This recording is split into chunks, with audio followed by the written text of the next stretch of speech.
asyhadu anna Muhammadar Rasulullah. Assalamualaikum warahmatullahi wabarakatuh. Kawan-kawan, sahabat-sahabat Handai Taulan, penonton YouTube channel saya dimanapun berada saat ini, semoga selalu Allah cucurkan rahmat, rezeki yang berlimpah, badan yang sehat kepada kawan-kawan semua sekeluarga dimanapun berada. Amin amin ya rabbal alamin. Kawan-kawan, sepertinya sehabis sholat subuh sambil ngopi, merokok agak sebatang dua batang itu enak pengizahan keilmuan sepertinya. Jadi oleh sebab itu saya coba untuk mengizazahkan lagi satu ilmuwan yang fungsinya itu kita butuhkan sehari-hari saja.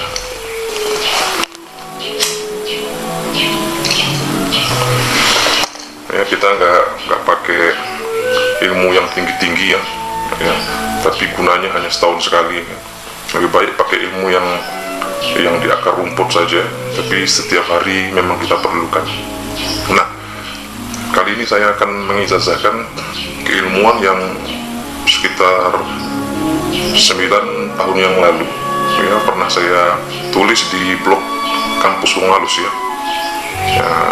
Saya juga sangat menghormati, salam rindu, salam kangen kepada teman-teman yang dulu banyak mensupport saya di blog Kampus Wongalus. Di blog tersebut saya mengizazahkan Al-Fatihah setengah ya. Jadi metode membaca Al-Fatihah setengah untuk digunakan sebagai keilmuan. Nah, pagi ini saya mau mengizazahkan pamungkasnya daripada Al-Fatihah setengah tersebut. Jadi yang akan saya jelaskan ini adalah ma'rifatnya, yang ma'rifat Al-Fatihah setengah.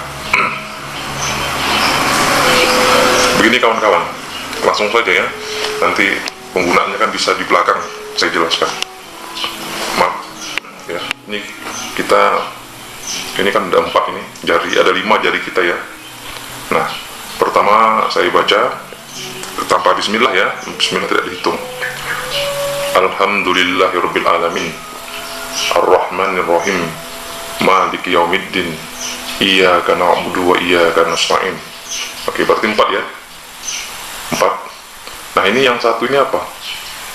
Nah, ini yang dinamakan Al-Fatihah setengah. Yang ini begini. Nah, jadi kan ini dari sini ke sini, dari sini ke sini setengah kan. Jadi ayatnya dibaca, penggunaannya langsung ini ya. Bismillahnya baca bismillah ya.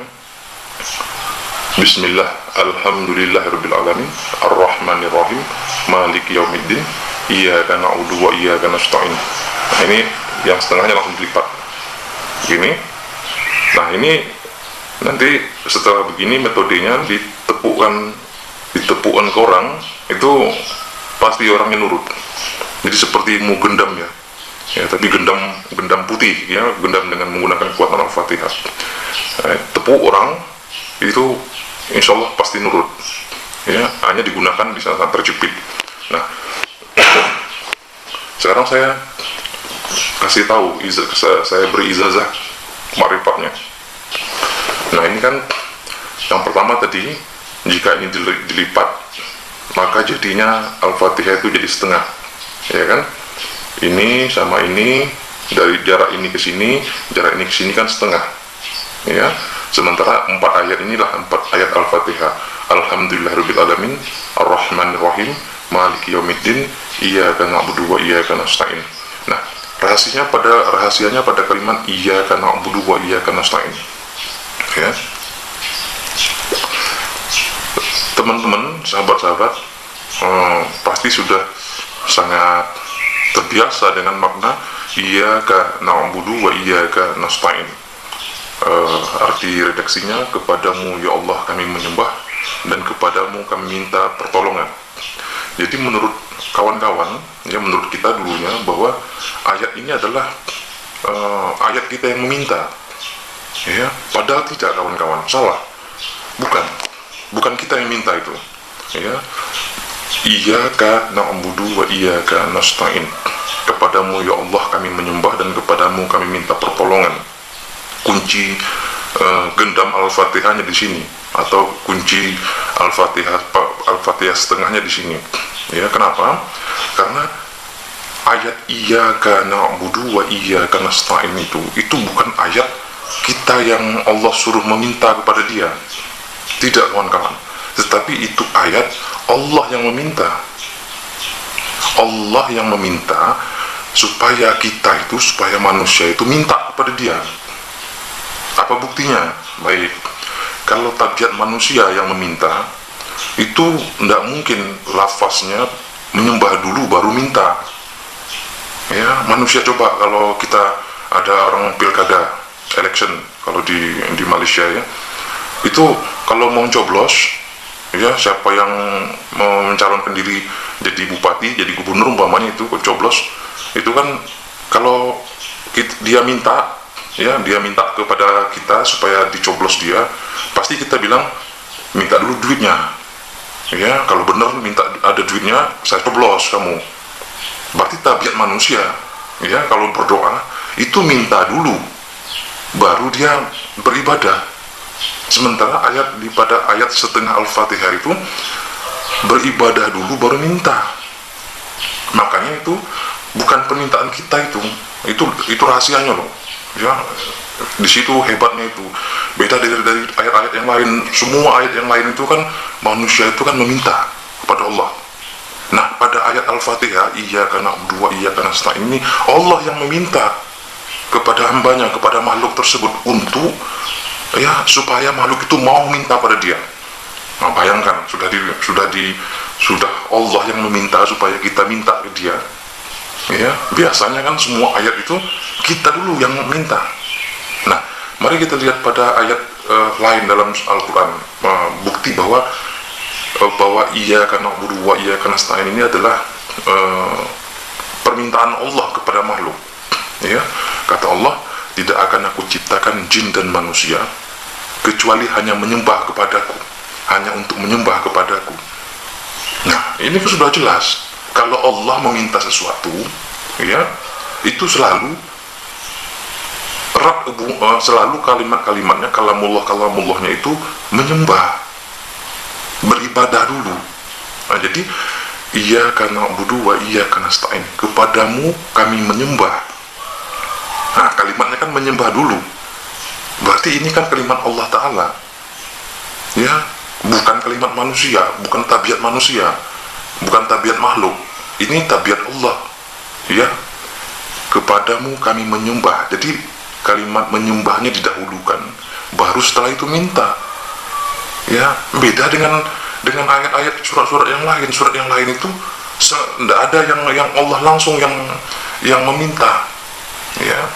Nah, jadi kalau seharusnya, kalau memang iyyaka na'budu wa iyyaka nasta'in itu adalah permintaan atau ayat di mana manusia yang meminta, ya, kepada Allah minta sesuatu, itu seharusnya lafaznya kepadamu kami minta, dan setelah itu baru kepadamu kami menyembah.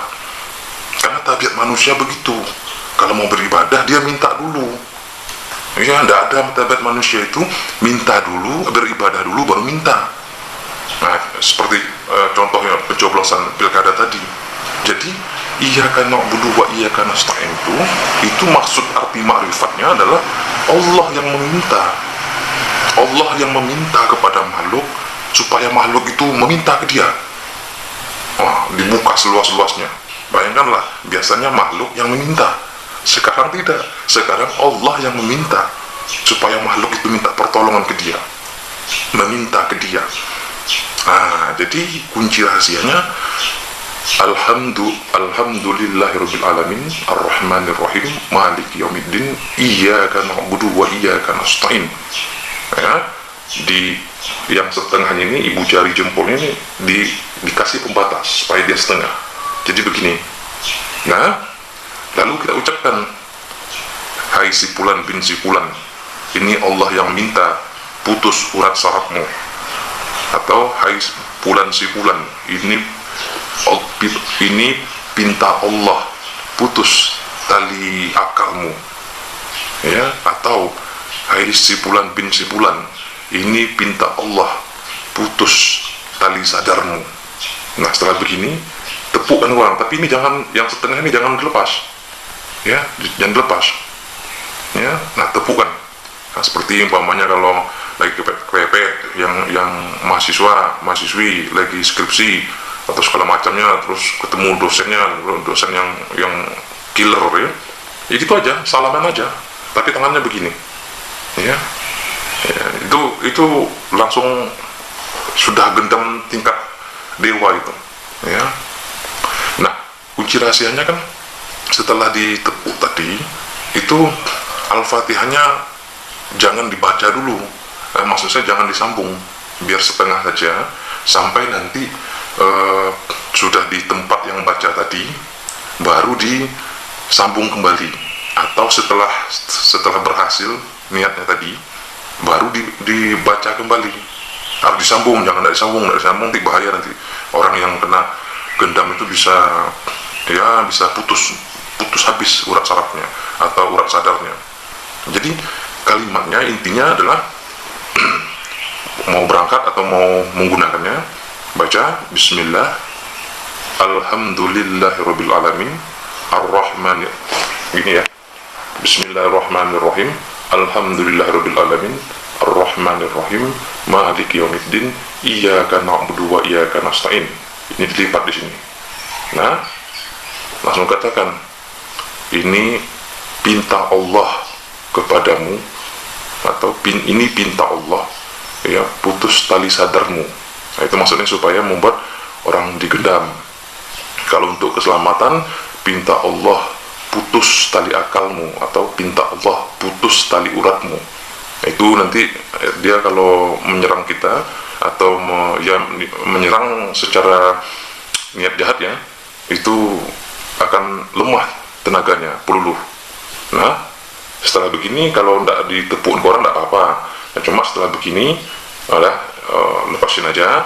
Kalau nggak ditepuk ke orang, ya, kalau nggak disentuhin ke orang dilepas saja. Tapi nanti setelah sampai di rumah itu Al-Fatihah dibaca lagi, dibacanya disambung lagi, maksudnya sampai habis.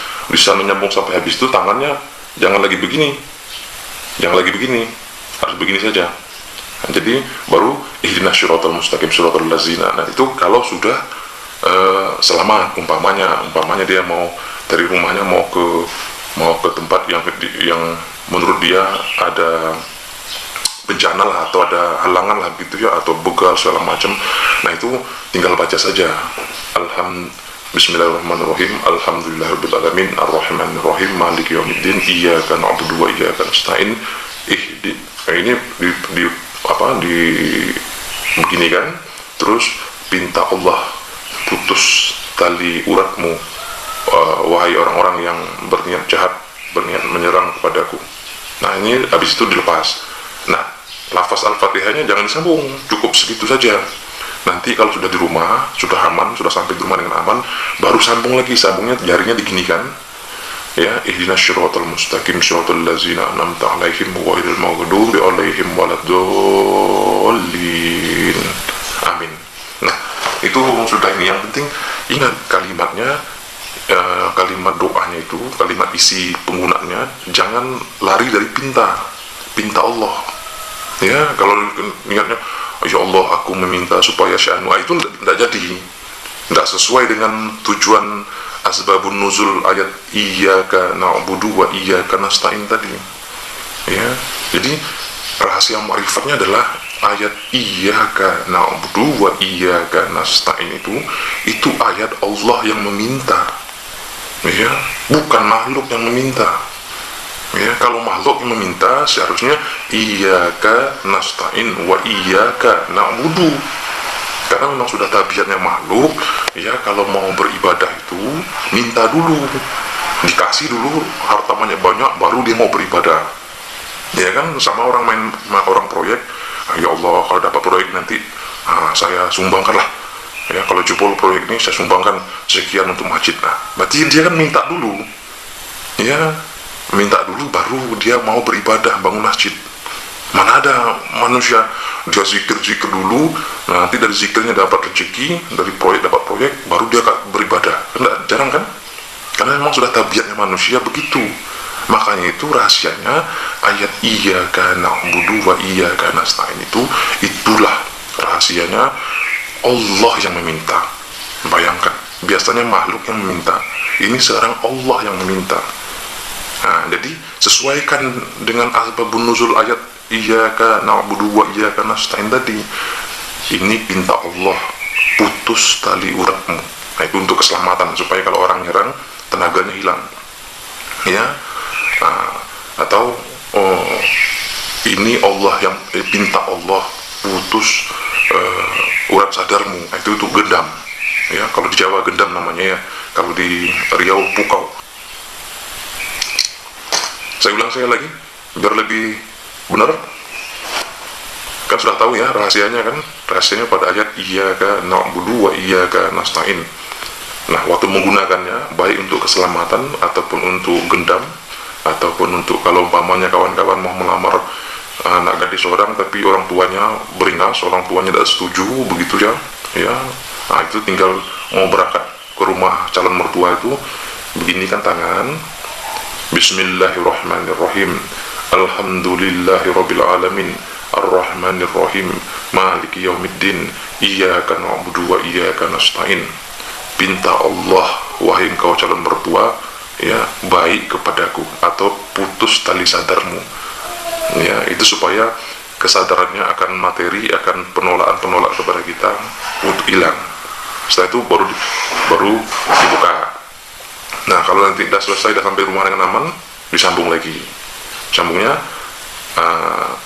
ihdinas siratal mustaqim siratal ladzina an'amta 'alaihim ghairil maghdubi 'alaihim waladdallin. Ya, mudah-mudahan bermanfaat. Assalamualaikum warahmatullahi